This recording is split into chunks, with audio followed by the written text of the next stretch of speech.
Ako ste odrastali u 90. godinama, onda ste barem jednom želeli da imate figuru Bijelog Rangera.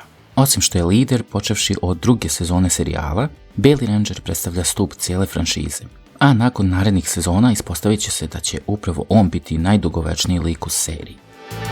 MMPR Bijeli Ranger figura je iz Wave 1 koju je Hasbro objavio 2019. godine i već u prvoj nedelji najave bilo je jasno da će se police u ranijima isprazniti jako brzo. Artikulacija, dodaci, a da ne pričamo civilna glava, koja izgleda kao ono u seriji. Kako je Jason David Frank već uveliko lik koji je postao stup franšize, bilo je samo pitanje vremena kada će figura sa njegovim Rangerom ugledati svjetlost dana. Fanovi širom svijeta jedva su čekali ovu figuru. Ogromna navala za istom pokrenula je novi talas poručivanja, pa je nekoliko puta restokovana ova kao i figura Green Rangera.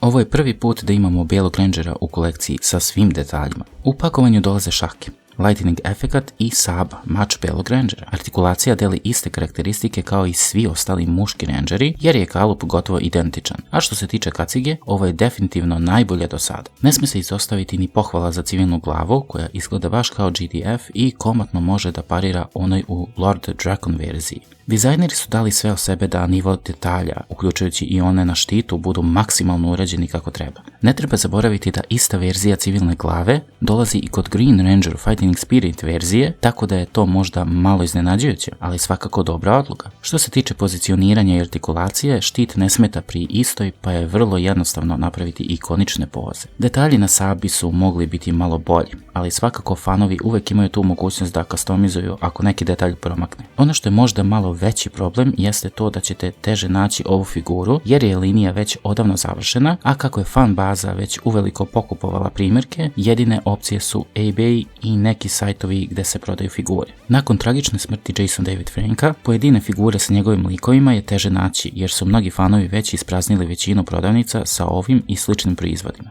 Jednostavno ostaje samo da se snađete ako ste planirali da nađete svoj primjerak. Sve u svemu, ocena za ovu figuru bi bila 10 od 10. MMPR Bijeli Ranger ima sve. Svaki detalj je dobro odrađen i civilna glava je bez mane, što je stvarno impresivno. Odlično se uklapa u ceo tim i nudi onaj sjaj koji vam je potreban kada je reč o akcionim figurama koje moraju biti perfektne kada ih izložite. To bi bilo to za ovaj video. Ne zaboravite da se subscribe-ujete, lajkujete, ako imate neka pitanja, slobodno pišite. Također ne zaboravite da pogledate i ostale videe vezane za Lightning kolekciju, kao i neke videe vezane za Power Rangers serijal.